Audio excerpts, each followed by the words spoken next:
really hope they do keep them up. But I want to see a straight up independent focus. And again, I'm going to talk more about that in Spark, but maybe we'll shed some light on that too on this little video as well. With that, let's go ahead and continue the fun conversation, shall we? Yep. All right. I hear you. I see you. You're looking great. Glad that your family's doing great. Let's talk All Elite Wrestling. Good afternoon, everybody. Welcome to this special episode of AEW Spark. I'm simply calling the AEW Aftershock. I'm just a simple man. And my name is Noah Foster. And joining me on this first time unique forum, it's my good friend here, the artiste known as Michael P. Phillips. Mike, how are you? Oh, I'm great. How are you doing today? It's another beautiful day here. Yeah, I mean, it's Wednesday. You can't be feeling bad on a Wednesday, especially when we're literally mere hours away from Dynamite. So what I want, I'm ready. And I know that you definitely want to be part of Spark, but again, I can talk about All Elite Wrestling probably 7 days a week, considering what you can actually talk about and think about when it comes to this company. That's how much you invest in All Elite Wrestling. Hashtag I'm with AEW. Same here. Somewhere too. I can't wait for my new sheet to come in.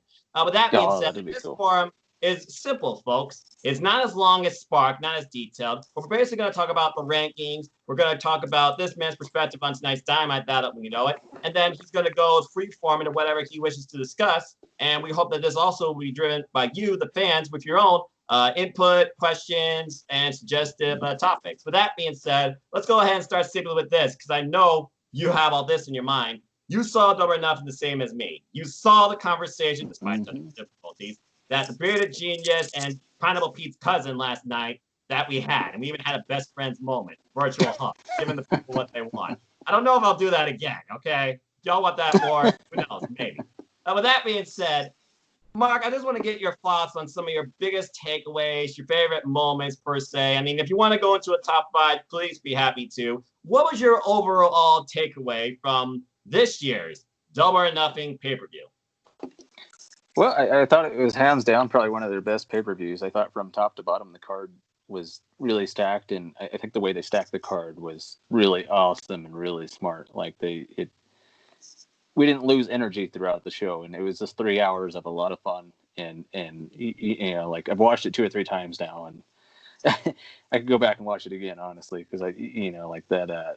Let me say that Moxley and Brody match, that was probably my favorite. But again, I'm a pretty big Moxley guy, but like just to see Brody shine, and they beat the crap out of each other. They beat the crap out of each other. I mean, those two. I could watch that again and again. Like I hope they have another match, because that, I mean, I'm sure you saw the paradigm shift through the ramp. That was I went holy shit. That was the only time I did holy shit or holy shit. But yeah, well, that was a moment. When Darby jumped off that ladder, that was pretty nuts. I thought he broke his leg. I did too. But yeah, like that. I don't know if you saw when Moxley did that paradigm shift. His head, the back of his head, was very close to hitting the support beam on the ramp, and like that he might have been done if he hit that. And so I'm glad that like they pulled it off safely, because like he came like an inch away from. We may not have a Moxley, like it was a little scary. Yeah, and I was just worried if anyone got splinters in their head. You saw that little splinter bit at the very beginning, the close part of the ring. I was like, someone could have been seriously hurt here. But again, these are 2 veterans who played the spot very well, and I think Brody came out even stronger in the end, and apparently they have respect for each other because of the way the match finished. Well, and I hope Brody's okay too, because he looked like he may have been a little concussed, or he was doing one hell of a sell job, because like this was probably his biggest match in I don't know how long, maybe ever. I don't know. Like, can you remember a bigger? I do remember some of his big time matches in the independent scene, but as far as like this type of volume and this title, I would say definitely the biggest to this day, because they never tried to push him as a top star under his previous employer due to reasons. We're not going to go into that, folks. If you want more on that, let me know. Anyway.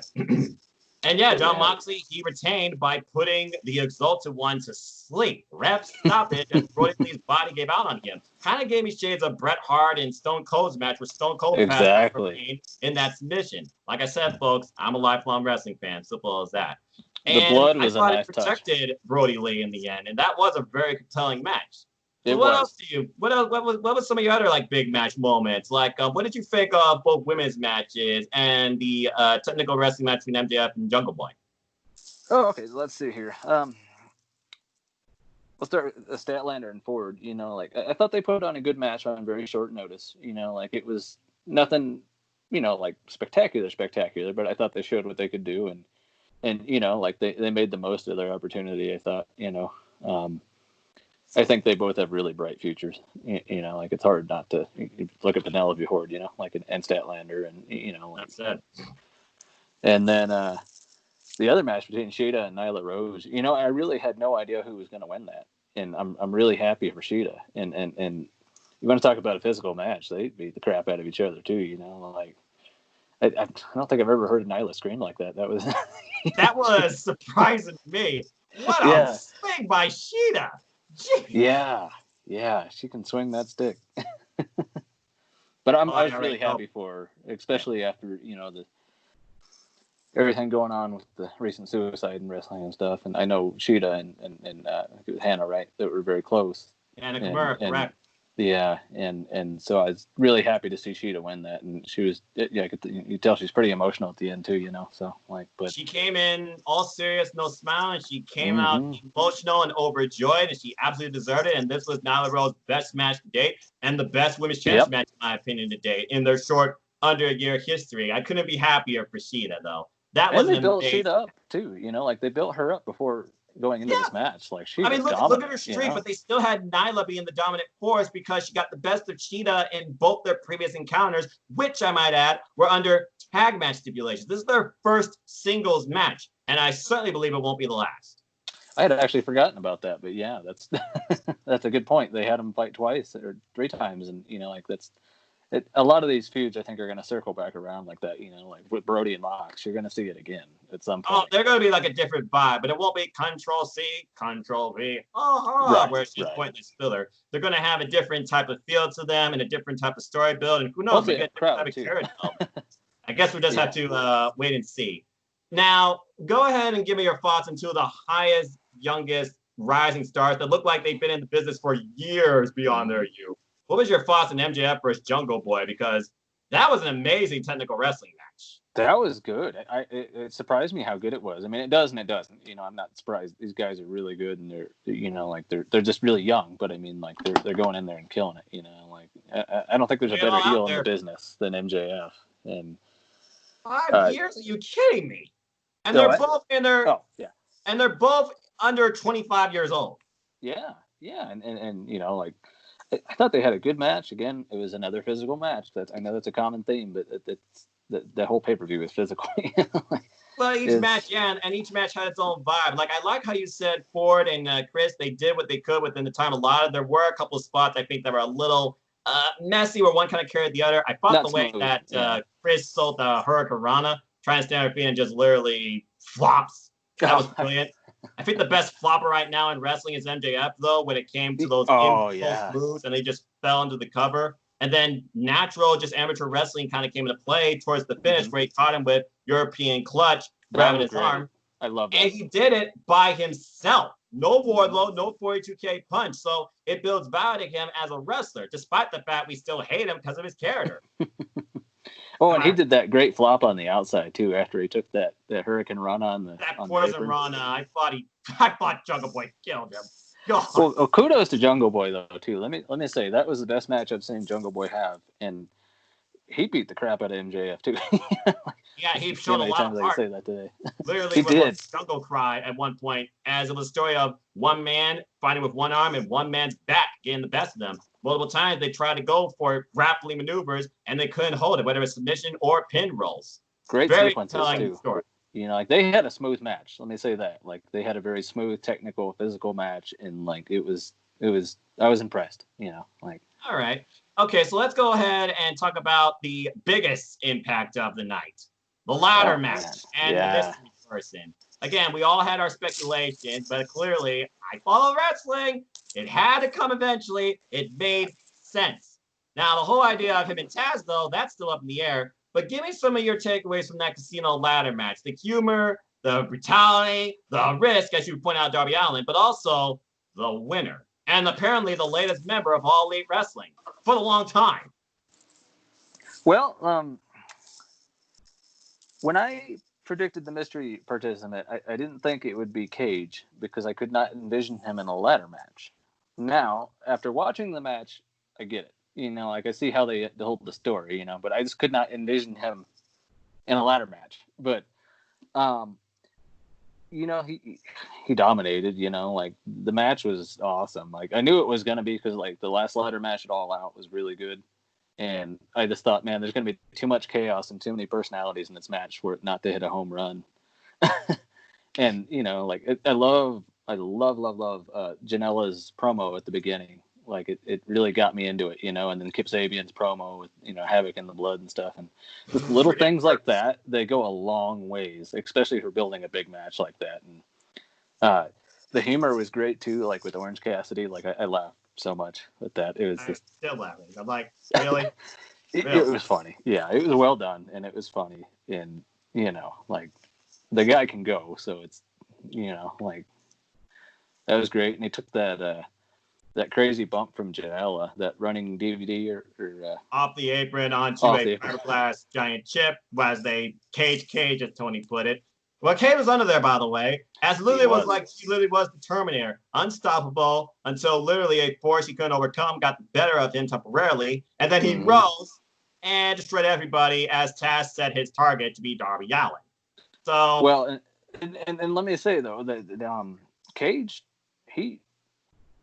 he got punished in that match a little bit. Like I don't know if you saw that black eye he got, but I think somebody got him with the ladder in the face, or a couple guys did. And then, there was like 4 people holding him down, and I think it was SCU that came at a ladder straight into his face that finally got him out of the ring, thus starting the temporary burial. Yeah, and then when they buried him, they didn't bury him lightly, like they threw that stuff on him. I'm like, holy crap. The 2 ladders, a barricade, a giant fiberglass chip that took 3 people just to move from the other end of the stage. Is that the man you want to piss off, though? You get a little stiff with him, and he might. But look what he did. I think they all learned that the hard way, but I'll give Luchasaurus credit. He went up against the Machine, but now that's a match versus the Future. Machine versus Dinosaur. Who wins? The Machine. I didn't even think about that. That is great, Noah. That's... Well, storytelling for you from a character development. Again, his airplane's been called an F5000. And maybe you weren't aware of this, Mike, but he has a former X Division champion. X Division athletes are very agile. They also have great speed and strength, and they do pretty well in a ladder match. So based on that, that also kind of led to me to believe, what a great way to try and bring in this man. Not to mention when he came in, he literally had a ladder and ripped it in half on his way to the ring. That was impressive. And he wrecked Darby, like beside Darby wrecking himself. Well, Taz clearly set a target for the Machine, he did. And it was Darby Allin. That was a pretty brutal finish to that match for Darby, I thought. He really just dumping the ladder on top of them. Jeez. Oh, I know, and those are like the worst bumps. But like Darby, like that's just Darby. That's just how he sells. That's how he like. Look at the skateboard bump he took. Like, yeah. And then when he got up on that ladder, like he didn't hold on to anything. He's just like, no, let me step up here and turn around and jump off because I'm crazy. Like, he's relentless and he's half human. Remember? I knew he didn't break his ankle though, and the only reason I knew that was because like I know his skateboarding background, and like I'm like, if there's anybody that can sell this, it's Darby, and exactly, he did. And he sold it really well. And I will say I hope they start to give Darby some more wins here coming up, because I feel like he could use a good win, and maybe that's what, if they bring in Sting, maybe he'll be his manager. I don't know. There's a lot of rumors around about that. Yeah, but you wonder if Darby Allin even needs a manager, or maybe this is like setting up a self-view between Taz and Sting, representing their boys and seeing who comes out on top. We'll have to wait and see, but that is definitely food for thought. All right, imagine if Darby beats Brian Cage one day. Like, how big of a deal that's going to be for Darby?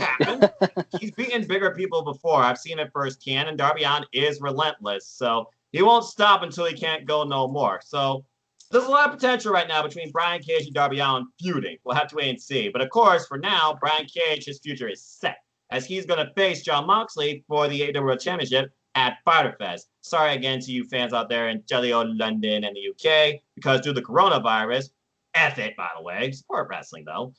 You guys, unfortunately, will have to just continue watching it via the network. I hope that you do get live wrestling to return back to you again very soon. And I personally hope to see Bea Priestley and Will Ospreay and many other incredible UK talents returning to what they love the most, professional wrestling. Because the UK, I'll admit, I think UK is still the biggest, strongest, most passionate, driven wrestling community in the world, bar none. And I'd love to go to a show there.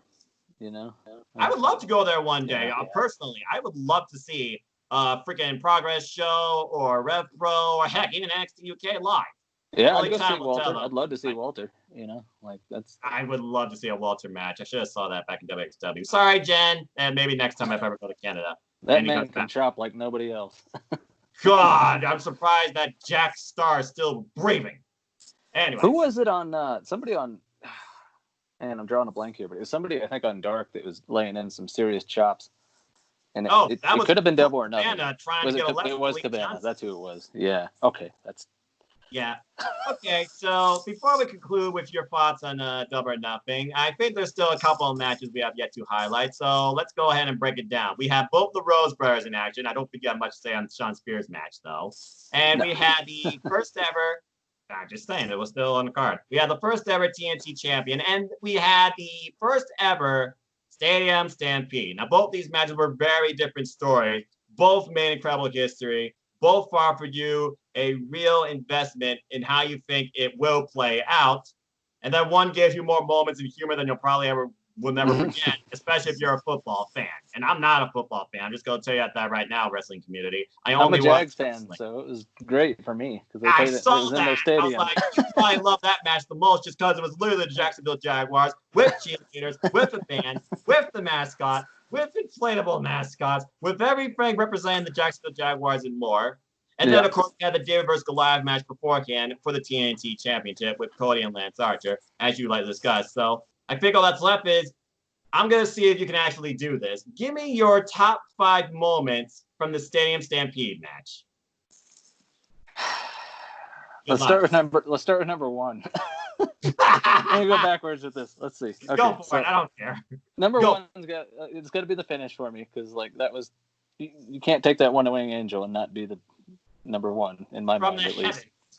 That's shout out to Sammy Guevara. That dude is just he's better and better and better and better and I want to say Sammy and Darby again. That's never mind. Okay. So that's gonna be 1. Let's see. I think 2 has got to be Hangman in the Bar. I mean, that was just great. Buckshot bar, bro. I love that. Yep. I love it. And then, number 3, probably Hangman on the horse because everybody wanted the horse to come back. And then, let's see, probably the moonsault off the goalpost. That was pretty unique and pretty crazy. I could appreciate that. Yeah. And then. Let's see here. Man, there's so many moments in that match. There's so much going on. I'm sure you got honorable mentions. Just trying to think about one, and then Guevara and I'm sorry, Hardy and Omega chasing Guevara on the golf cart again was hilarious. Sammy Run too. They don't forget about anything in AEW, and that's something I love. They call back to things and they make fun of things.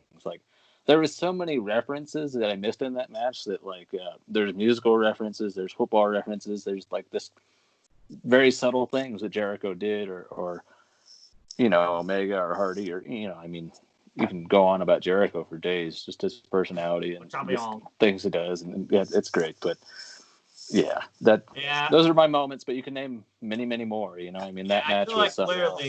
We could go do a live watch of this match and give our own report on it and go for an hour. But maybe we need to do that. Maybe we need to make a video watching Stampede. You want to do a simple take on that match? You let me know the time. I'm with you, brother. But so a couple of my favorite moments was definitely it was 2. We had the official coach replay, or excuse me, call replay. And that was great. We had the line marker run down Jericho. Hangman Page could have a second job if he was sober. Anyway, because that line was definitely not regulation. I know straight lines when I see it. We had the freaking 100-yard locomotion suplex to a touchdown. I forgot about that. Alex Wright dance celebration. Unsportsmanlike conduct call. And let's not even forget Matt Hardy version 1.0 reincarnated as well. Oh, yeah. And the Jericho beating up the mascot too. That was Jaguar's actual mascot too. Do you hate mascots? Do you hate mascots, Mike?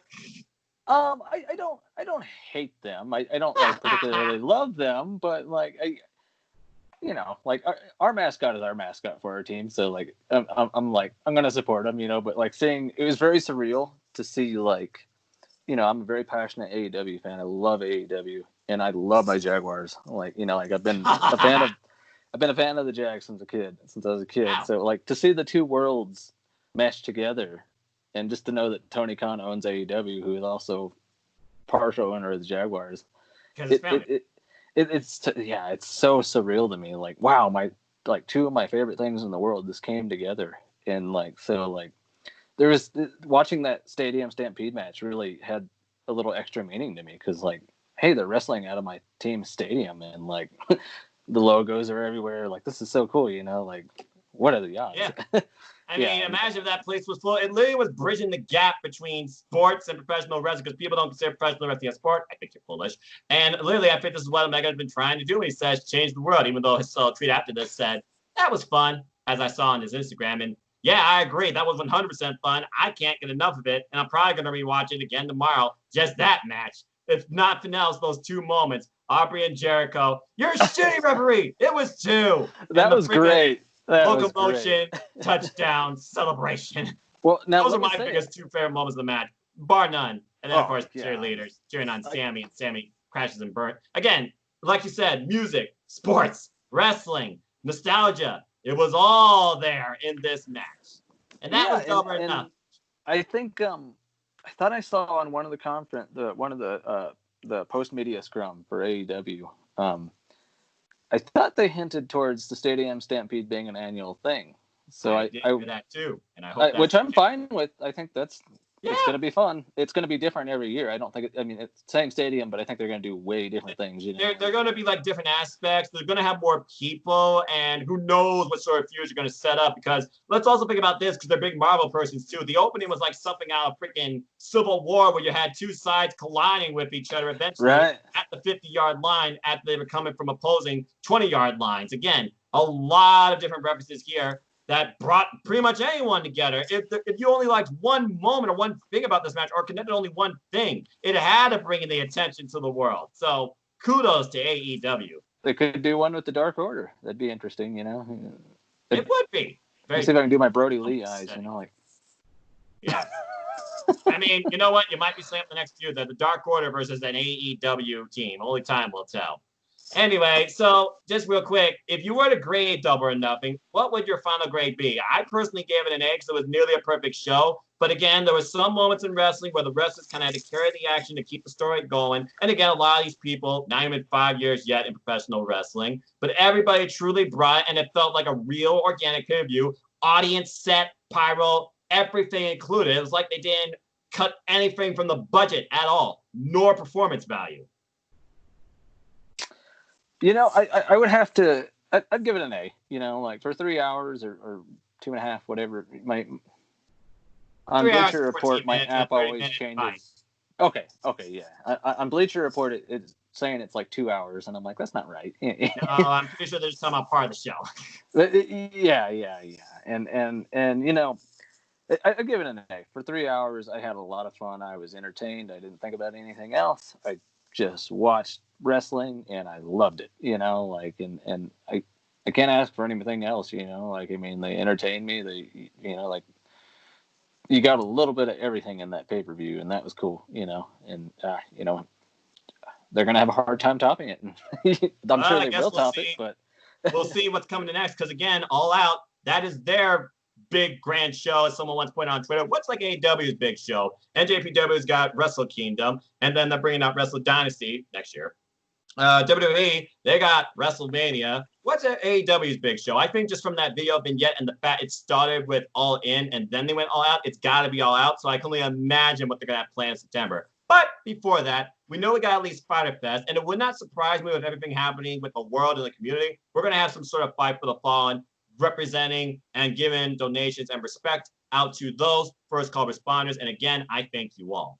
All right. So with that being said, let's go ahead and talk about now the aftermath as we go into this week's Dynamite. We had a nice, great showcase on Dark. And again, I love their format now where it's like the AEW focus matches are first, and then they have independent, like battleground, proving ground matches a second. Mm-hmm. But I still feel like they really should push now more and more independent versus independent, really fine tune them among peers similar to themselves. And then the AEW wrestlers be more like coaches or peer reviewers after their matches. So I hope they have very special things planned for Dark in the future. But it looks like they're also finally building AEW storylines, either just on this platform on its own, or maybe something might collide with Dark. So first off, I'm just going to say right now, best fan of the night, Yay Alley. I love the Alley thing, where it's like something out of freaking Roger Rabbit, where she was like Jessica Rabbit, per se, with her type of stance and distraction methods to one QT Marshall.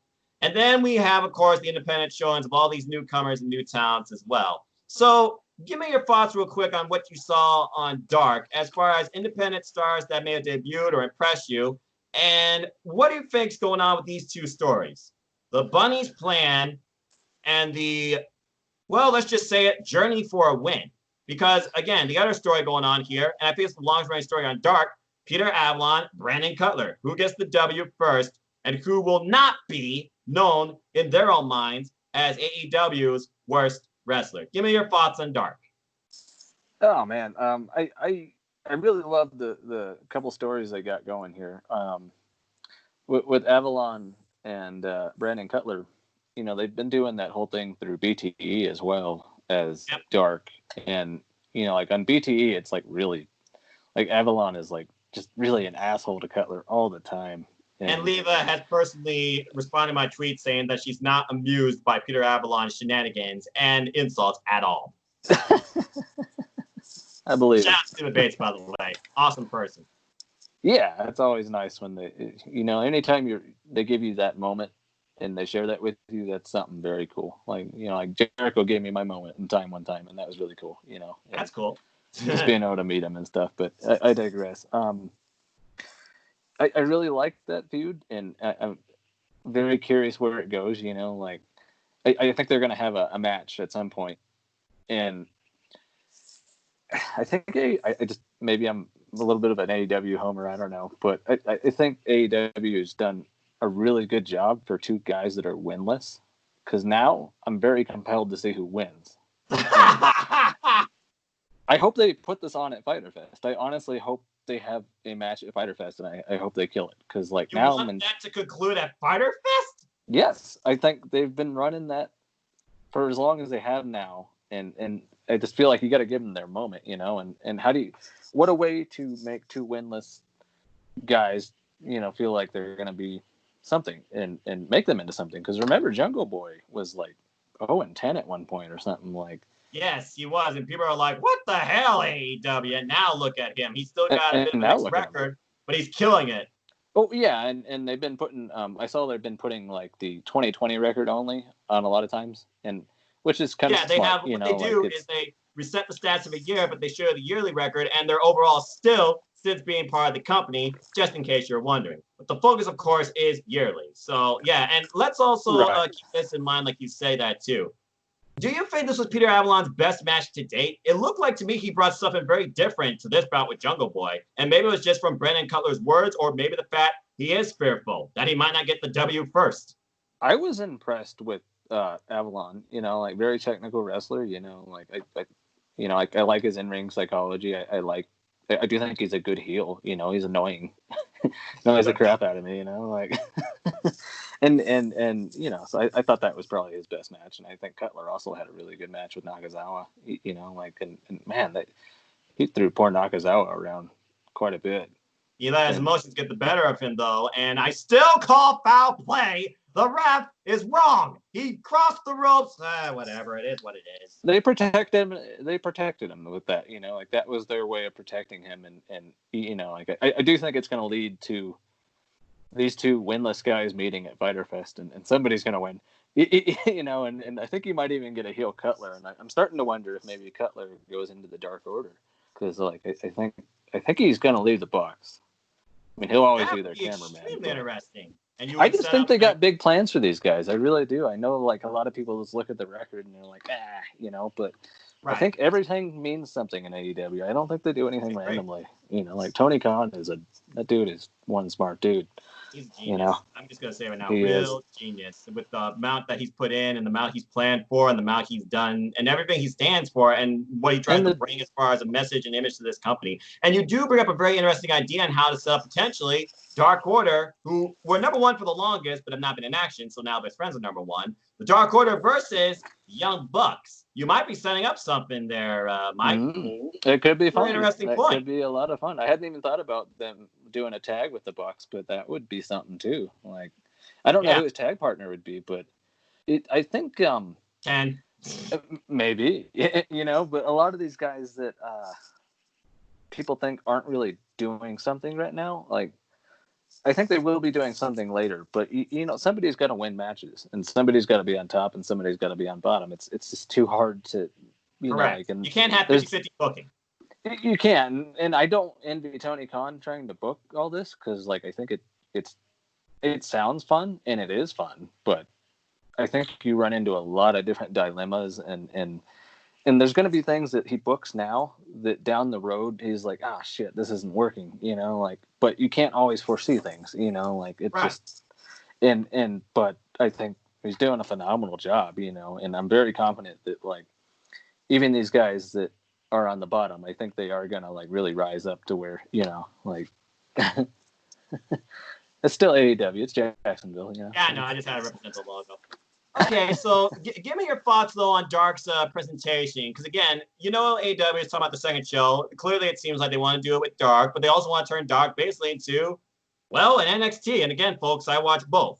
And they want to turn it into a developmental. Now, you heard on Spark last night from Gary and Sean, they thought about maybe trying to recreate a gut check where potentially these independent guys and girls could potentially go one-on-one or in tags and really, like, build something among themselves. And maybe who impresses the most or has the strongest record after, like, a season of this Dark or something like that, no matter how long that might be, maybe they get signed to AEW. Because let's think about it. Since this quarantine, only one independent wrestler has truly been signed that's been on Dark, and that was on a J. Now, whether or not that was planned beforehand, I don't know. But several of the independent wrestlers that have been competing constantly during these quarantine times, they have impressed me thoroughly, including one, Alan Angels. What have been your thoughts on the independent showcase, and what sort of direction do you think AEW should take with them? And if you were a talent scouter, do you see anybody that you would sign on to AEW?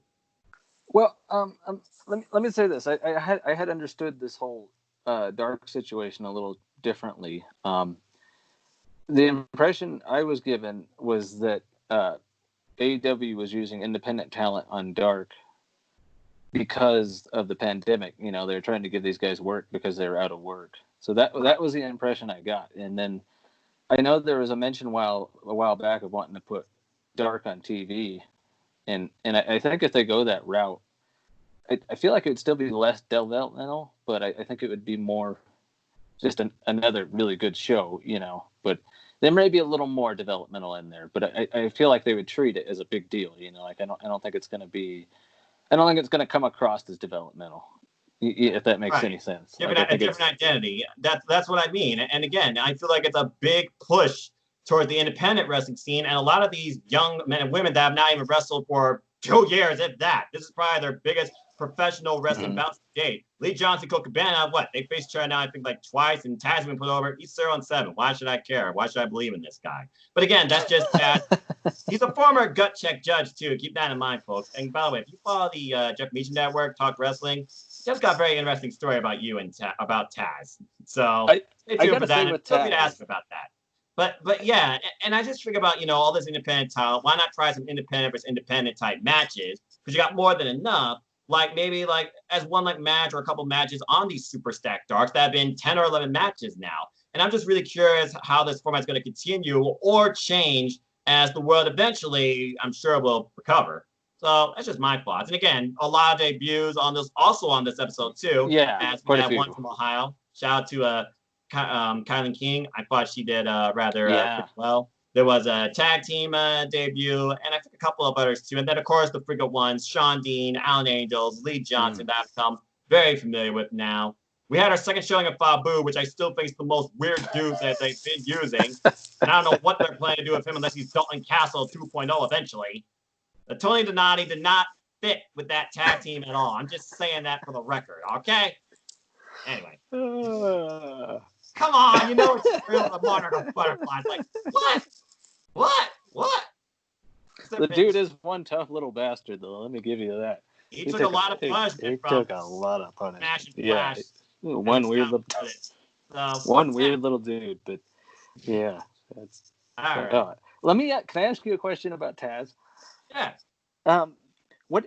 So, as you said, mentioned earlier, Taz was pretty brutally honest on several occasions on Dark, and there's a couple times where he was so blunt that I feel like he could have actually hurt the wrestler's image. Now I'm just curious if you got that same impression. Now that it wasn't like the whole time, but there's just a couple times where like I think like he's 0-7. Why should I care? Like he sucks. Like it's just like not that he said he sucks, but obviously that was the impression I think. And I'm just curious if there's a couple times where you thought that he might have actually had to tone down the heel a little bit, or just the direction he was going with it. He's Taz, he's a salty old man that's also great in technician, as he calls the moves.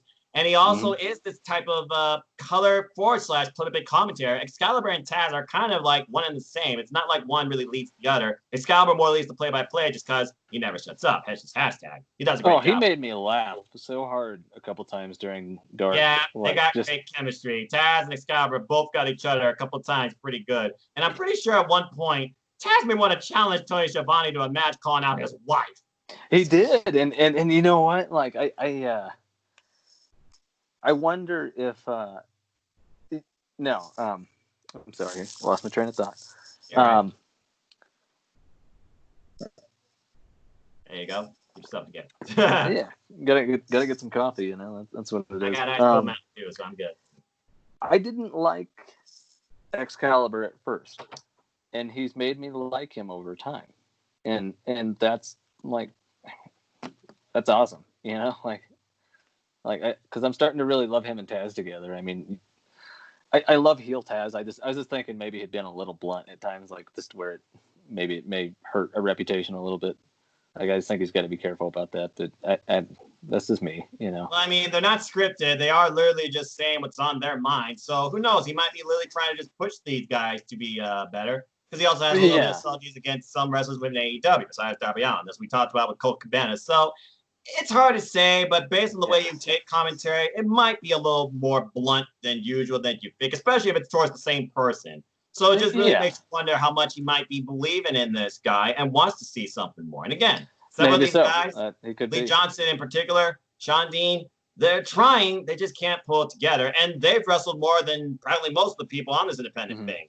Although I'm pretty sure one of them also got squashed by Lance Archer in a choke slam during Double or Nothing. The timing on that is still perfect. Brilliant. Speaking of which, let's go ahead now and talk about Dynamite. Because, again, we're just literally mere 2 hours away. And once again, loaded freaking show. As Dynamite, I think, now really is under a new era of reset. We got to figure out now who's going to face the TNT champion first.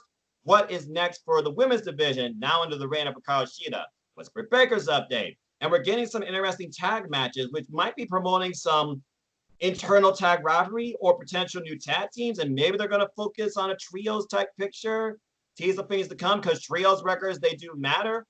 So let's go ahead and talk about some things on Dynamite and give some thoughts on that. And also, we finally got some rankings too, and there were some pleasant surprises. A team that's been really making waves lately is the Natural Nightmares, QT Marshall and Dustin Rhodes. However, Allie, she might be trying to put a stop to that. I think there's an agenda, and I think it involves Double B, Butcher, and Blade. And by the way, folks, Blade is her husband, okay? Braxton Sutter. You all should know that from Impact, if nothing else. I've known that since Smash Wrestling. But anyway, I feel like that's developing an internal tag feud among those two teams, as again, you have the deepest tag team roster in professional wrestling, all trying to duke it out to become the tag team champion. Currently held by Kenny Omega and him and Adam Page. But we know who's next for the champions, thanks to that pre-show match from Private Party. The Best Friends are finally number one and will challenge the champions next. I gotta imagine it's Spider Fest. So you look at the tag rankings, Mike. You look at the tag team division. What do you expect to see coming up maybe from the tag division? Which tag team has been impressing you the most? Were you surprised by the rankings at all? And looking at this tag match tonight between SCU's Kazarian and Scorpio Sky versus Kip Sabian and Jimmy Havoc, what are you expecting to see tonight? I think we're going to see a lot of chaos. Someone's going to suffer. Somebody will, yeah. I got to say, I bet you money the Battle Royal starts. This is the gut feeling. Yeah, I may be wrong, but we'll see. It did start before on the previous Dynamite when it was for the tag team contendership, and I think that was for Revolution. So you're right. Probably gonna so go it could like very well minutes, start the show. You know, it's going to go like a quarter of the show. Yeah, so it's going to mean something.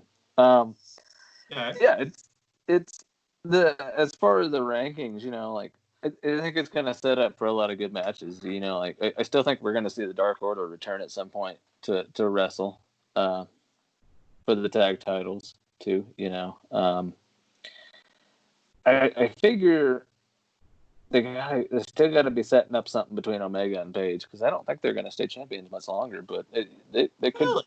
They could drag it out to All Out too, you know. Like I don't know, but I just saw that the Elite did stand strong at the end of Stand Stampede, and Heyman and Page came back. They worked together. It was mutual. There's no FUs. Elite on the same page. Gatorade back included. I feel like that's kind of been subsided for now. And honestly, you wonder if the Best Friends have any animosity towards the Elite because again, they have met in previous encounters, just different tag setups. Especially if y'all remember those Florida shows close to the road to AEW Revolution. So that's another thing to consider too. So you're figuring that the tag team champions are going to switch hands and lead to a breakup? I think at some point, I wouldn't say tonight, but right. I will say I almost did pick Janela and Private Party to beat the Bucks and Hardy, you know, tonight. I think it's kind of hard to bet against the Elite right now, especially after what they did on Saturday. But then again, that's Private Party did upset the Young Bucks in the inaugural tag team tournament. Right. Now they have the Bad Boy. It's a friggin' Party Boys crew, okay? These trios don't even have names except Elite, but it's a friggin' party crew. I don't even know if Joey Janela and Private Party even have a name yet. And this is their second trios outing with each other because last time they were trios, they had one in Denver too.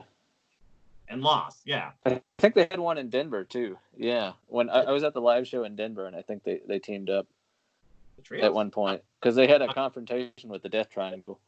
Oh yeah, that's right. So it was like the confrontation, and then it was like the match. Because I remember. So I guess that's when it started. Then I think, yeah. Yeah. So that's when it started. I think was that was right after the last pay-per-view Revolution. Yeah, AEW Revolution was the show following. Okay, so you're going with the Elite, and I have to agree right now. The Elite, seem stronger than ever. They're all back together. They won. I don't see the momentum like deflating. And after the Young Bucks have dropped in the rankings, by the way, folks, those of you who are curious, the rankings are as follows because again, wins and losses matter in AEW. So everything you do in and out of the ring, because it ain't just about in-ring work, though during these quarantine times it probably more so is. But it's also about quality of match. The rankings go as follows. In number 5 is the Young Bucks, 2-2. Number 4, from 1 to 4. Think about that. The Dark Order, 5-0. Number 3, Private Party, 4-2. Number 2, the Natural Nightmares. And Ali is interested in QT Marshall. Now, think about that, folks, because there is another tag team in this division, and I don't think they've faced the Natural Nightmares yet. Anyway, they're 4-0, and of course, the one contenders and number 1 spot, Best Friends, 9-3. Current champs, Kenny Omega, Heyman and Page, they're 6-0. So again, we might be setting up another feud within the Elite. Your idea might come true, but I'm not betting against the Elite in this trios match tonight. That's not the only tag match we have. What are your thoughts on SCU? You saw him be in the Elite, how they were asking like Daniels, pick a favorite, who you got in this match. And then he basically came together towards the end of that episode and says, we're always going to be SCU. Now, we've seen Kazarian singles action against Jon Moxley and Scorpio Sky. He's gunned for the title and lost. Both men have huge potential to be great single stars. And you really wonder if SCU already holding the tag gold, Do they really want that again, or do they want something more? They now face a newly formed duo with a wild factor Penelope Ford in Kit Sabian and Jimmy Havoc. Again, the tag team division grows. It's a new journey now for these two Brit boys, good friends, one flash, one smash, as Excalibur put it. So, Mike, do you see this maybe setting up the end of SCU and the rise of a new tag team? Give me your thoughts on this match. Well, let me just say one thing real quick about the last match. I do think Dark Order could end up taking out the Best Friends and basically taking their spot back.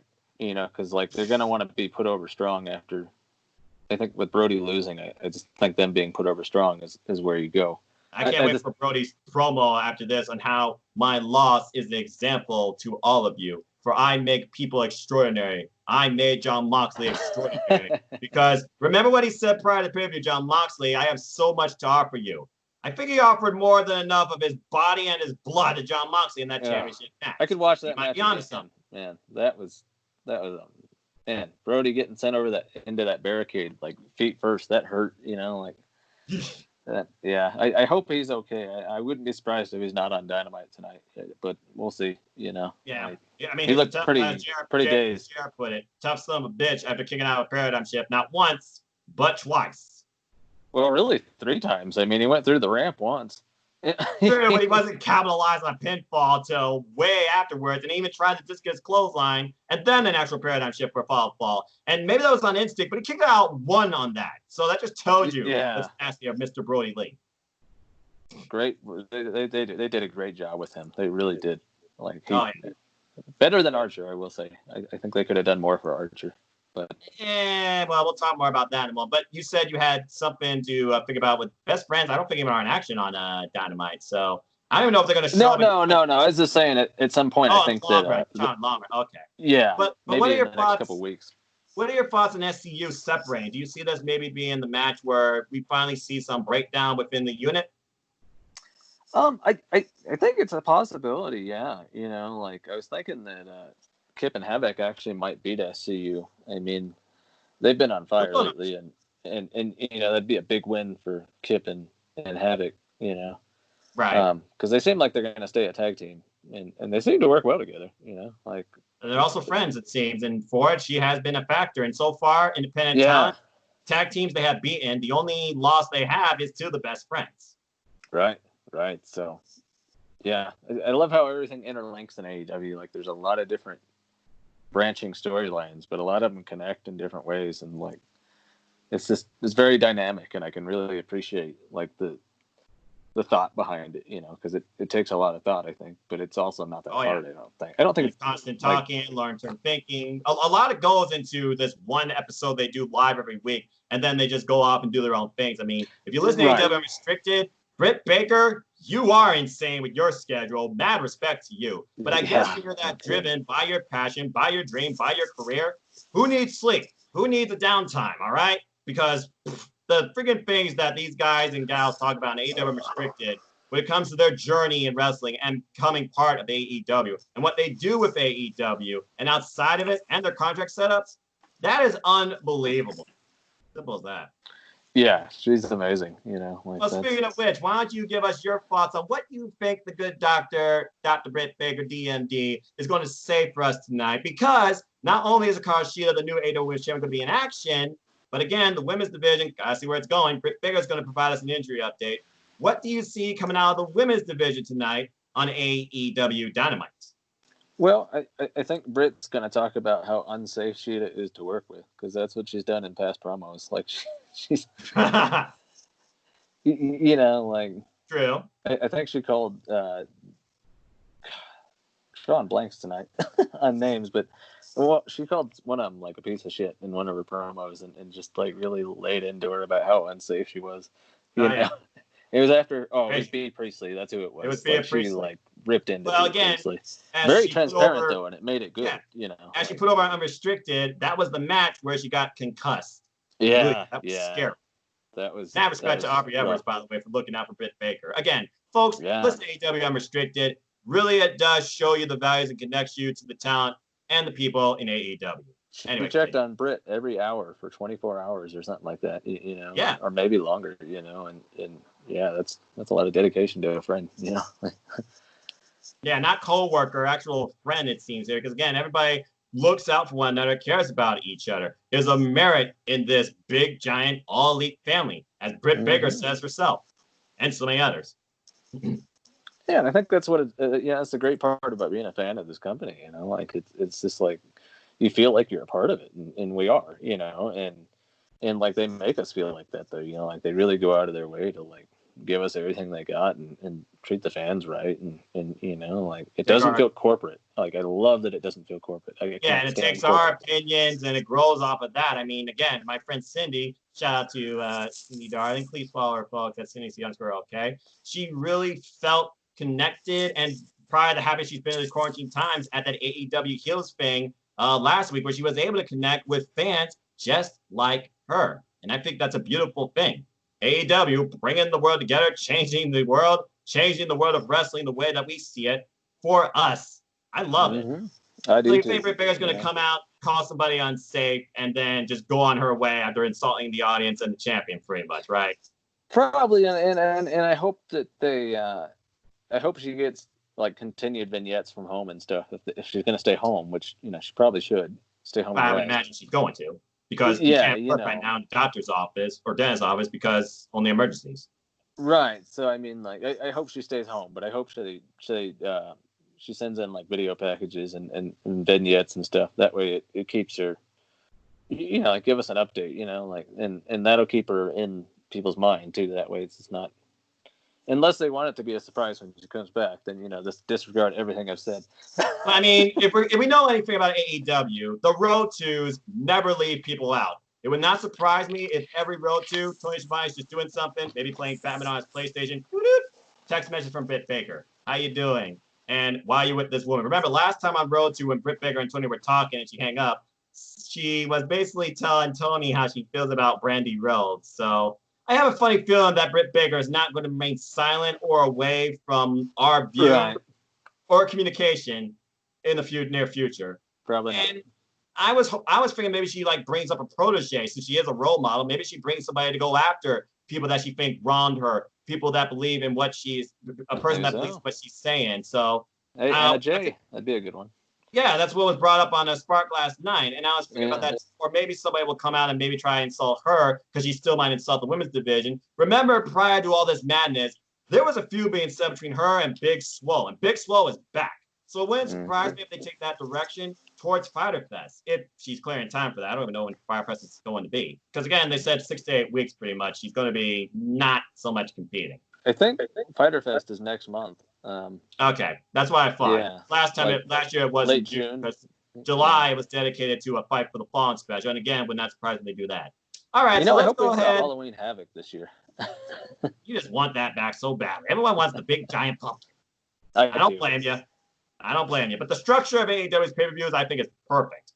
So let's just keep it a house show too. You know, it could be a Dynamite. You know, like it was with Bash at the Beach. You know. Oh yeah, that's right. They could do a theme. Well, they did do a theme Halloween episode last year. It was just basically dedicated to Rick and Morty. Right. I forgot about that. They did do that, but I still would love a Halloween Havoc. And I know Cody had mentioned that it was a possibility. Like he said, I think he has the rights, so it's something to think about. I think, you know. You may want to tag and tweet him on that. Then that's a potential idea. Yeah. Okay, so Hikaru Shida, she's going to be in action. Many people are going to be in action, but also many people are going to be vocal. So we got Hikaru Shida in action. Brian Cage makes his AEW Dynamite debut with Taz. Mike Tyson will be making an appearance. And Jon Moxley will be making an appearance. Mike, your expectations from all 4 of those things? Yeah, man. That's a lot of things. That's going to be a lot of craziness. I know, all right? And don't forget, maybe we'll see the Dark Order too. So that's, who knows? Possibly. But you know, Mox is going to show up and maybe he confronts Cage. You know, like they don't have really a long time before the next pay-per-view, so this is one of the shorter turnarounds. I wouldn't be surprised if they jump on that tonight, you know, and that starts.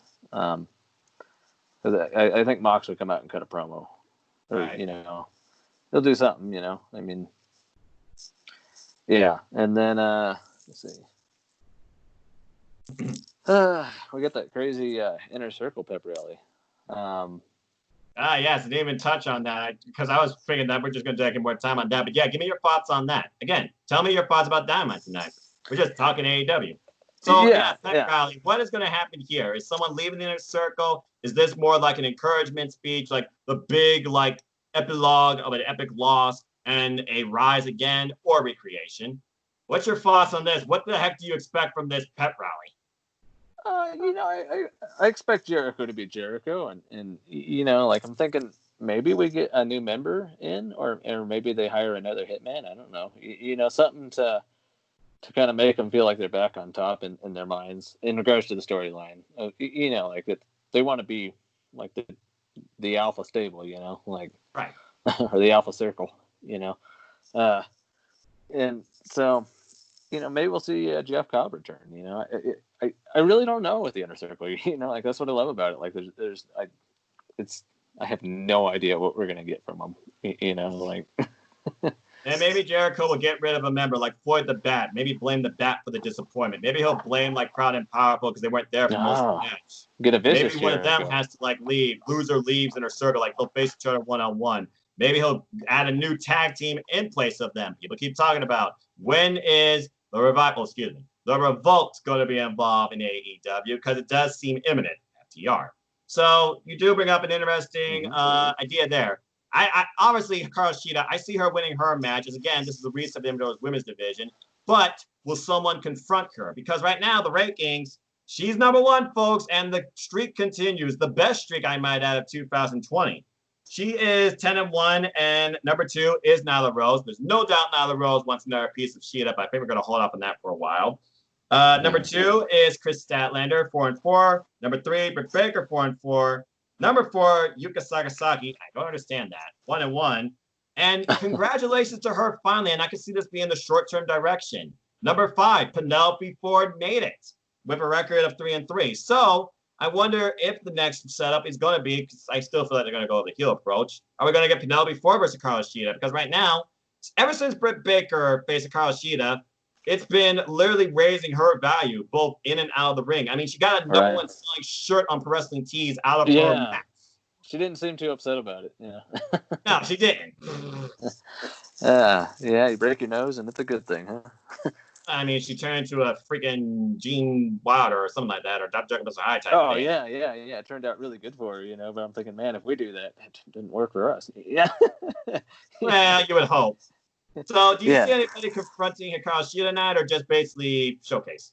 I could see them having Statlander come out, and confront her, because they would have a good match at Fyter Fest, and it'd put Statlander in a big match, and so they could go that direction. Good friend. Maybe Penelope Ford comes out and issues a challenge to her. I don't, or maybe they have a 3-way at Fyter Fest between Cheetah and Statlander and Ford, and that protects. That would protect Shida, because Shida. I like the 3-way idea because it does open up a bit realm of possibilities. But I still feel like people are going to be like, "Well, Ford's in it, she's going to eat the fall." Because, well, then again, Ford, she has surprised us because she has beaten Rico, but she hasn't had the strongest record, and I feel like people are still going to hinder her for that, and maybe they'll even hinder her for Kip because, again, people are like, "Why is Kip with her? Is she being hindered by Kip?" So, like I say, like look at Jungle Boy, look at how his record was when he started. Like it's.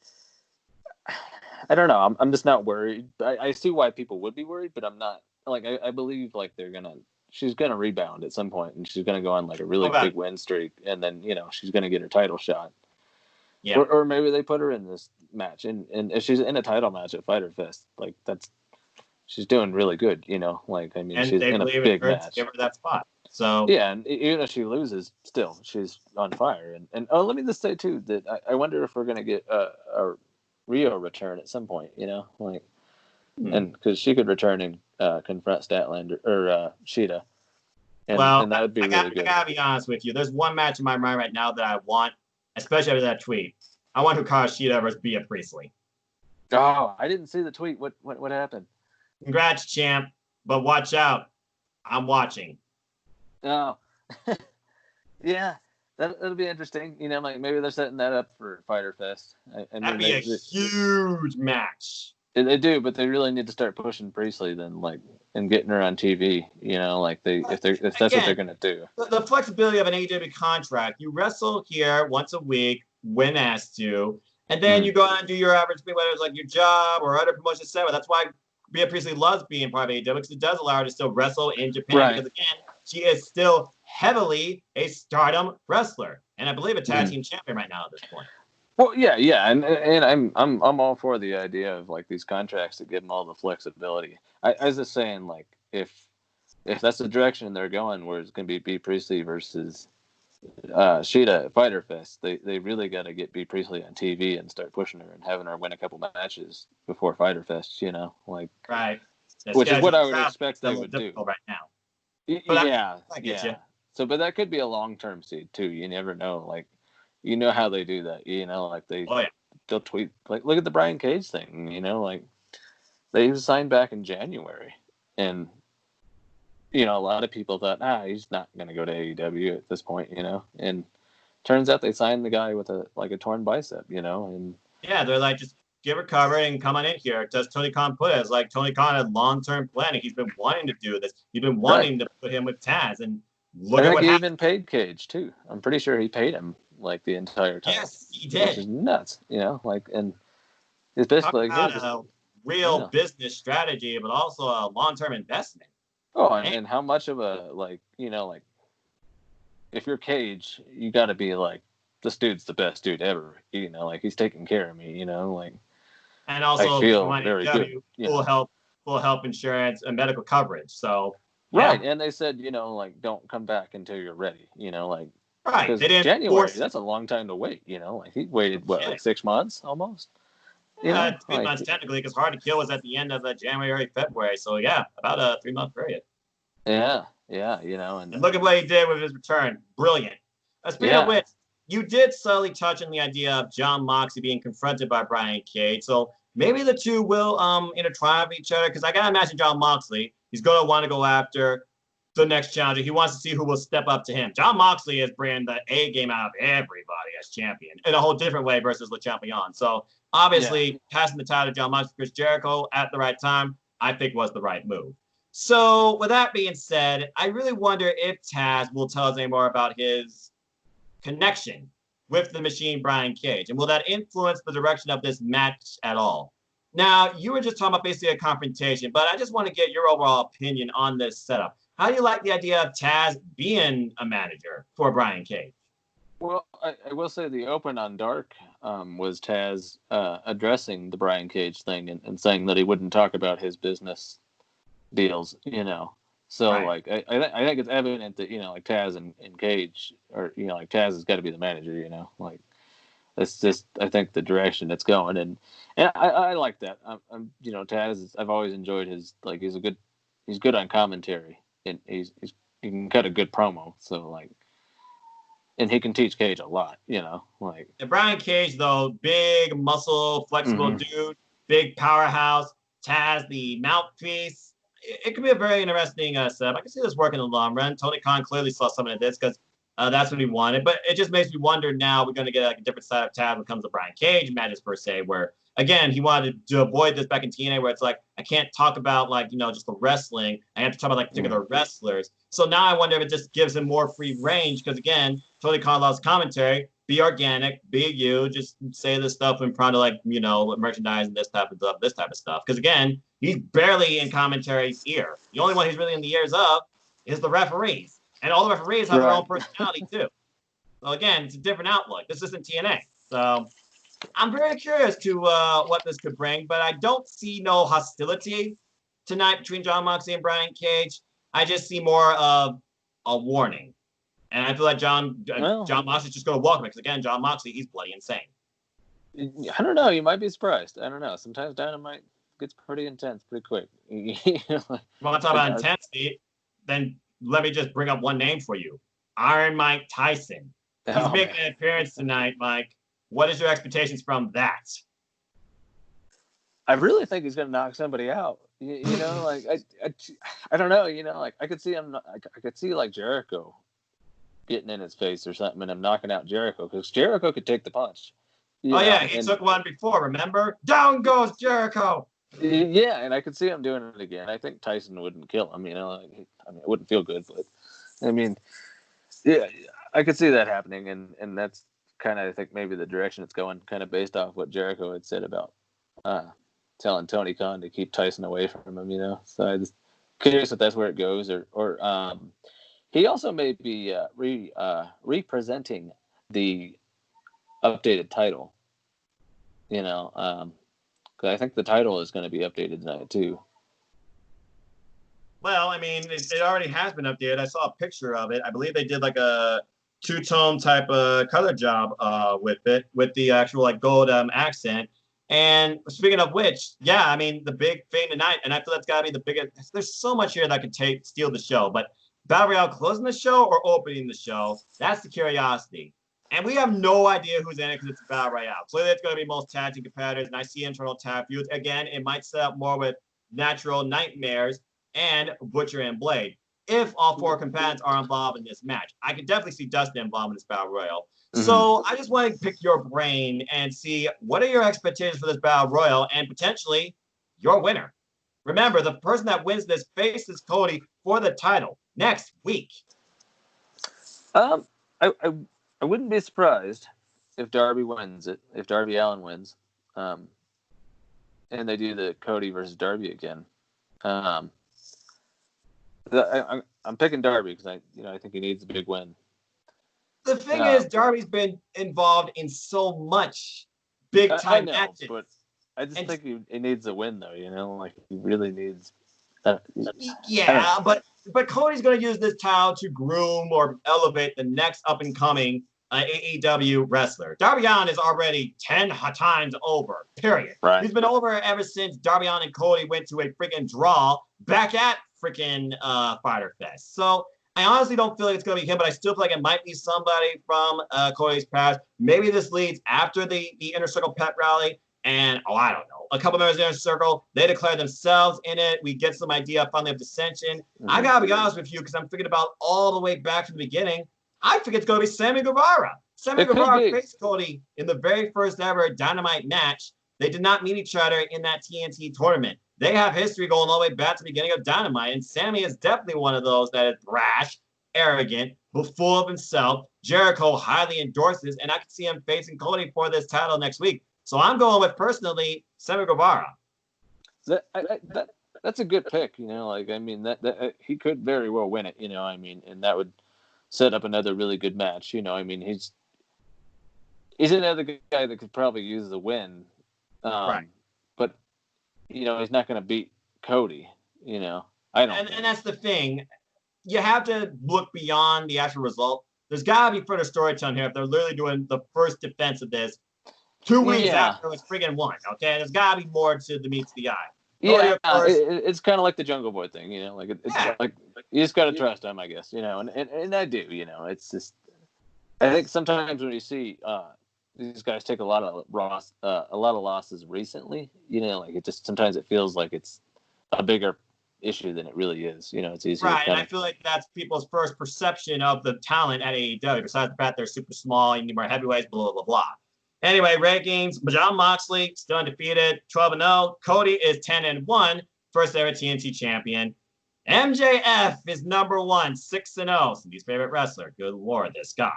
Lance Archer's actually number 2, 5-1. Roy Lee is number 3, 5-1. Kenny Omega, despite being a tag champ in singles, hasn't lost one yet this year. He's 4-0, number 4. Your boy Darby Allin is still on the regulars, number 5. He is 6-4. Clearly, this won't affect people's win-loss record if you're out of the Battle Royal, but I don't know. And then I think about who else could really break out here, who could surprise us. But then Gary's talking about no more debuts. Well, maybe not a debut, but maybe a returning wrestler too, and someone branches out beyond their tag team. But then I think about chemistry and stuff like that, and who could really connect with Cody. Because Cody does want to face a lot of people in AEW. Lance Archer was just one of them. But will Lance Archer really be in this Battle Royale? I don't know. It could be a Janela. Janela would be an interesting one. He's got that trios match, though. So, again, I don't know if anybody from the trios matches or tag matches will be involved in this, too, which also leads a lot to be speculated. Well, what about a... Ray Phoenix, I don't know if he's fully recovered because I know he wasn't involved in the Casino Ladder match. But maybe a Jack Evans or something? Yeah. Yeah. So Jack Evans would be an interesting one. TH2. Well, they've been jaw-jacking the friggin' best friends, and I don't know if they're still stuck in Mexico, like Tessa. I think they are. So. Oh, maybe. Yeah. There's that. It's hard Blade. to predict. Like it's really hard to predict.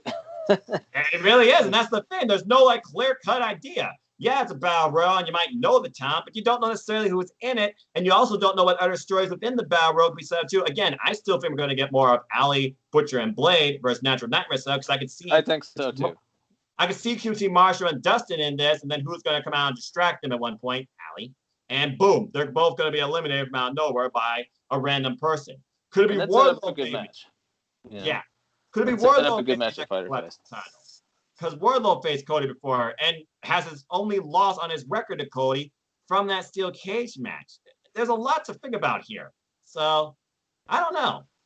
Yeah, there really is a lot to think about. Like, it could go in a million different directions, we'll have to find out, Like, I mean, it's going to be good. That's what I know, Like, it's bottom line is this: we're just 90 minutes away from Dynamite, and I could talk about it still all night. I am super excited. I know. I'm looking forward to it.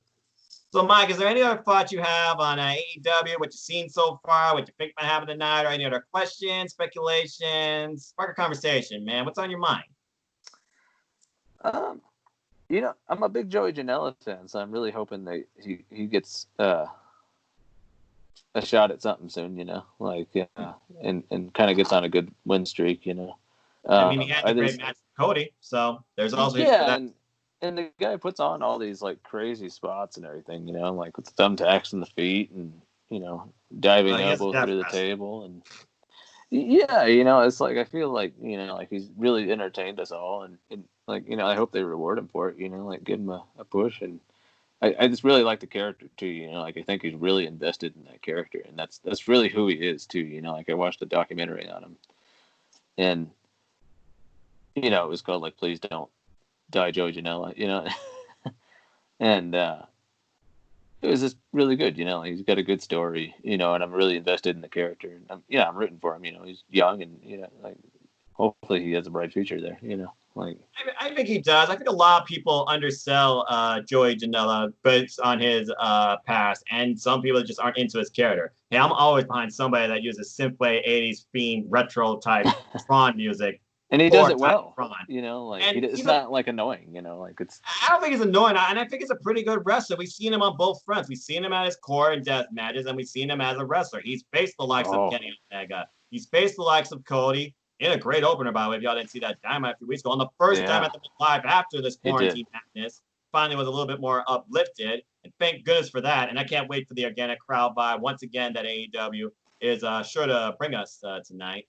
So yeah, Joey Janela, he's a lot to be desired, a lot of promise, but we'll have to wait and see. And again, with this trios match and this trios forming with Private Party, I gotta keep figuring that eventually we're gonna get a trios division in AEW and trios titles. And that probably will be the final title because I feel like as far as titles go, you don't need to oversaturate. Your titles already have incredible value with what you have. And I still say, in my honest opinion, right now AEW has the best rosters of champions going today. With Ricochet Shida, with Cody, with Moxley, and with Omega and Hangman. Because I don't see one real like downside or controversial type idea to this because there's a lot to be desired from these guys either losing the belts or putting town over. And there's a lot of things people can think about. Like you said, are Paige and Omega going to break up? Who is Cody going to pass off this TNT title to, or who might win off in dirty? Are we setting up MJF versus Jon Moxley at freaking All Out? Because I can't see Jon Moxley losing the title this soon in his run. No, I can't. I'd be really bummed if he lost to Cage, honestly. I think they're going to protect Cage. Like I think Cage is going to, like it's going to brutalize him. No doubt about that. It's going to brutalize him. Yeah. I mean, like, and Cage is going to get brutalized, quite frankly. Like he's going to take a beating like he's never taken. Psychologically, so maybe. Oh yeah, I hadn't even thought about that, but yeah, because Darby versus Brian Cage at All Out would be a really good match. Like that'd be.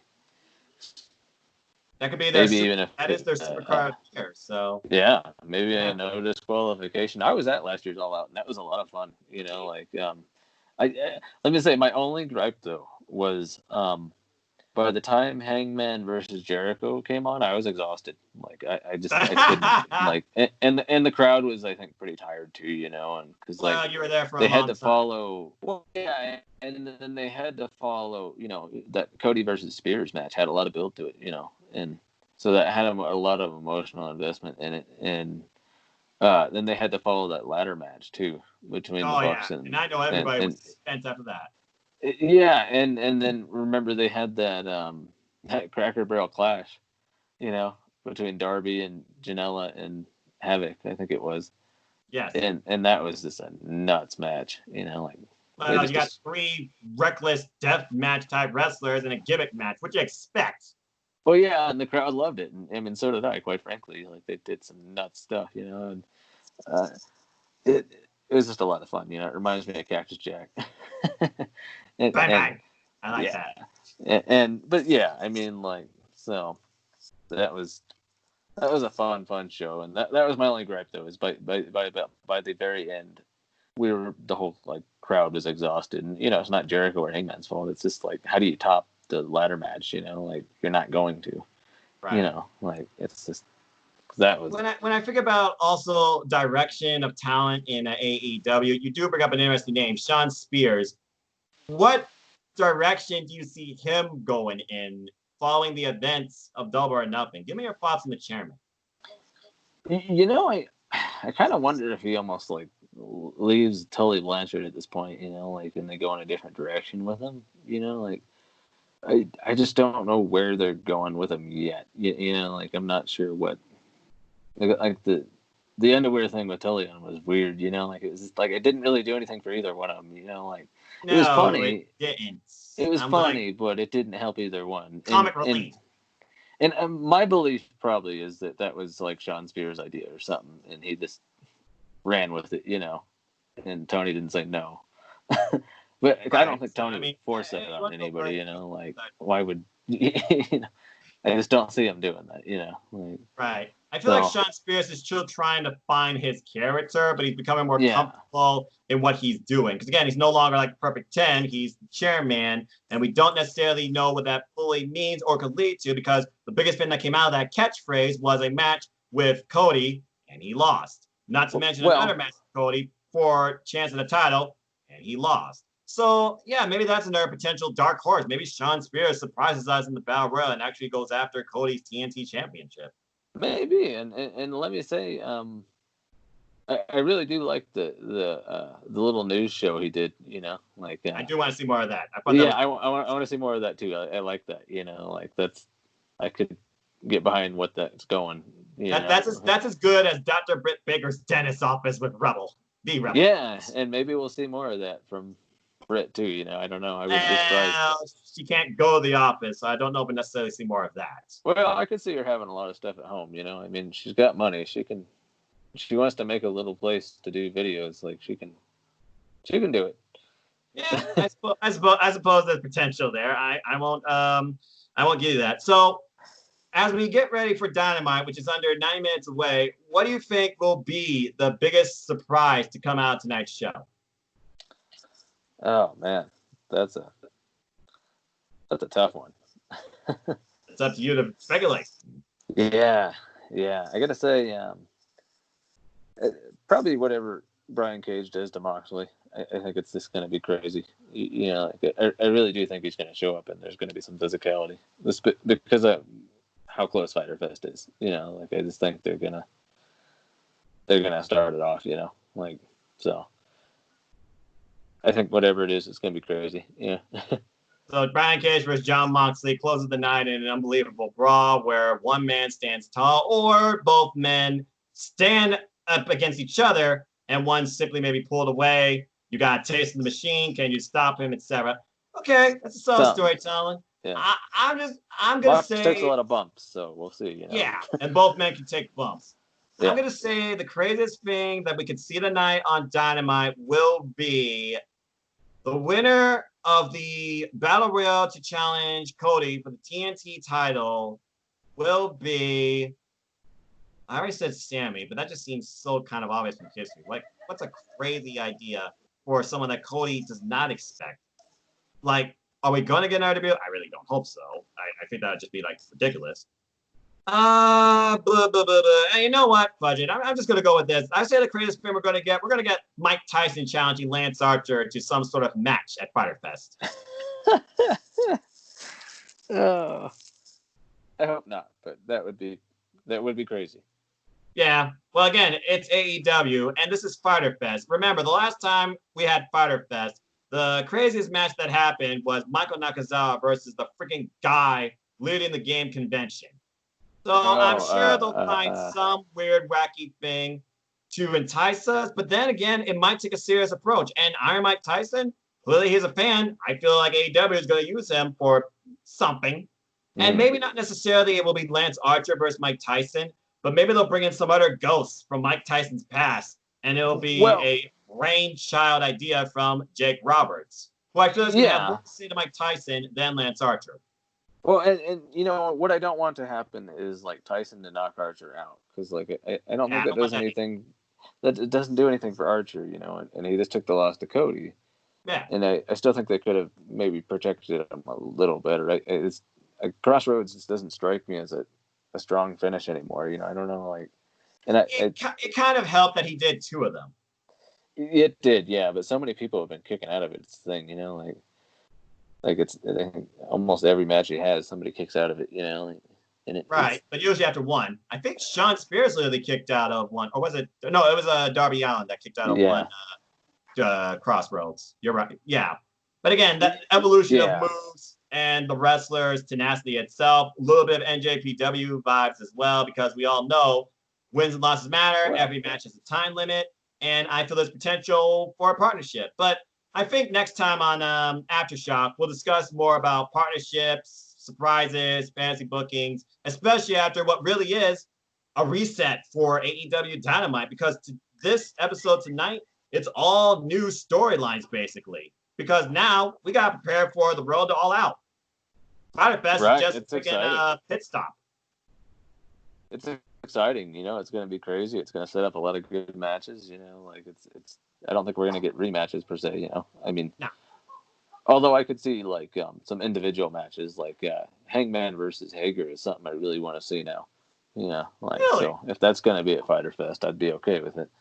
You know, it'd be an interesting way to set that up. I mean, again, Inner Circle. Maybe they try and do like a see and destroy type plan. Maybe they each pick a target in the Elite and go after them within weeks in singles matches. We already seen many tag matches between the Elite and Inner Circle, and Inner Circle's mostly won most of them. So that's an interesting approach right there. So again, I feel like right now the pep rally, it's going to be a new plan. I don't necessarily see Jericho breaking apart his Inner Circle. I just see him reinforcing the idea we're the most dominant. We need to remind AEW of that. They might have an air horn, so that might be annoying. I don't know. Well, you know pep rally, coach. I mean, sports fan. Maybe he literally is at the football field still and getting his team in the locker room, bringing it together.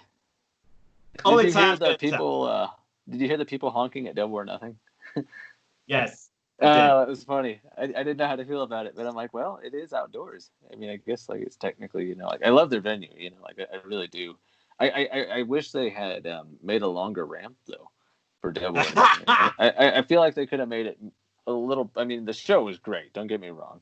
It was just something I'm nitpicking, you know. Like I thought they could have made the ramp a little. You're looking at the presentation. You're used to like big sets, longer ramps. I get you. I mean, what they're doing the entrances a little bit, you know, like it kind of like it looked like people kind of were standing awkwardly because like they weren't in sync with the pyro as to where they normally are. It felt like, you know, or there's something felt off. I mean, they could sit down too, but really most of the time the audience around AEW, they stand up because I guess they're just that engaged. But at least it's authentic and I love it. But who knows how they constantly will change that up too, especially with more of the AEW talent back at AEW Dynamite every week now.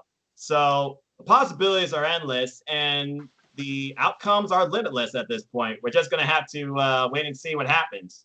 And I cannot wait as we're under 9 minutes away. Well, Mike, I think this was a great way to hype up tonight's Dynamite. I'm glad I got your perspective on Dark, Double or Nothing, and AEW. Let's try and do this again, either Spark or Aftershock, and keep this as a regular going thing because this was a great time killer and a great discussion. And I would love to involve more of your opinions and more people like that fans of AEW too. With that being said, I hope you enjoyed Dynamite tonight. I know you and I are both involved in Predictions League, so good luck to you. Thank you. Folks, I'll tell you more about that at the end of the video. Anything you want to plug and where can people find you? Yeah, well, I do a lot of art and stuff, so and various other things. You can find me at Michael Anthony Arts on Instagram, and as well as Facebook. It's just Michael A. Phillips, and or Mike A. Phillips. I'm sorry. Mike A. Phillips. Don't forget the A. I did. Don't forget the A. Yeah. All right. Yeah. So yeah, and I appreciate you having me on. It's always fun talking wrestling. And I like the idea of this Aftershock show. Like this seems like it's a lot of fun. Yeah, I mean, it's just free-form discussion, previewing Dynamite, looking at ratings, getting your perspective on anything I might have covered on Spark, and who knows what else might come across your mind or mine. And who knows, maybe I'll even move this to a different time or day. This might become an after Dynamite thing. This might actually become the Dynamite review. Only time will tell. I'd be interested in doing that. That's a lot of fun. I mean, hey, you know what? Maybe we'll even try it tonight if you're available. Otherwise, we'll do something tomorrow. We'll see what happens. Bottom line, folks, we're with AEW. We're excited. You should join the fun. Join the revolution, too. Mike, I thank you so much. People, if you want to know more about me, know this. I'm just a simple man. And if you haven't figured out by the background, I am a lifelong fan of wrestling in all of its forms. The good, the bad, the ugly, the big, the small. So please, support independent wrestling because that's at the heart of it. And if you want to talk to me about anything wrestling, look me up on Twitter, NoDQ.com/Noah. Also, at Imposter9016 on Instagram. Give you a nice hello, moments, spots, wrestling, and, something to brighten up your day. This is about YouTube channel, youtube.com/user/NoFoss210. It's nothing but wrestling at the heart of it. My series, #2 if my life matters. New content should be coming soon. But going on still, my series, AEWSPARK, and this new forum, AEW Aftershock, where we further discuss all things All Elite Wrestling. And who knows, this might become a post-review thing too. Also, stay tuned. NJPW content will be coming back when NJPW resumes. Please look at the links in the description. Follow We Want Wrestling Talk. Join the AEW Primetime Predictions League and Fun at Pro Wrestling Discussions. Good luck again, Mike. Join NoDQ, because they're the reason I got into YouTube. Please support NoDQ. Support my friend Aaron Riff. Support my family. Buy a shirt, buy a tapestry, buy mugs. Follow my social media platforms, NoDQ.com/merch, NoDQ.com. Your opinions matter. Comments, is everything. Polls, columns, memes, gifts, reviews, recaps, sex and female pics. You name it, it's there. Primarily wrestling, WWE and AEW. Stay tuned as Aaron Riff will be giving you a live review of AEW and NXT. And yes, I'm crazy. I watch both live simultaneously. But I'm not going to lie, I am more invested every week in AEW. It's probably 80-20 at this point, especially because of the organic crowd vibe and the unpredictable nature. But still, AEW and NXT, best two things in wrestling going every week. AEW. Let me say one more thing. Let's support Christopher Mace and the time he's going through. Like if you guys can, donate to the GoFundMe and stuff. And because people. Page. Tomorrow is never guaranteed. Yeah, I just wanted to get that out there too. Yeah. Could be gone in the blink of an eye. So please, description. Support my friend, the Holiday Christopher Mace. Thank you to everybody who has spread your prayers, showed your support, your love, and overall have helped my friend. He greatly appreciates it. I appreciate you all too. As always, I like to close. Support your wrestling outlets, big and small. Let's keep growing this incredible, diverse, unique, elite, unscripted, authentic wrestling community together. Simple as that. As he fades to black. With that being said, I'm just a simple caveman, NoDQ. My name is Noah Foster. He is the artiste, Michael A. Phillips. Don't forget it. I hope you all take care. Enjoy life. Tomorrow's never guaranteed. Treasure your families. Enjoy wrestling. There's more out there than ever before. Support one another. Be kind to one another, too. Use the internet as a friendly platform, not to be a butthead, okay? And until the next video, which will likely be another AEWSPARK or Aftershock if more people get involved in this. And if you want to be involved, just message me. I'd love to have you. You don't need to be on Skype on video. You just need to bring your voice and your opinions and passion. Enjoy AEW Dynamite. And have a good night. And Mike, I don't know if you lost power, but I hope you're okay, brother. Yeah, there we go. He's back. Trying to be dramatic, Yeah, I like that. But you're not Aleister Black.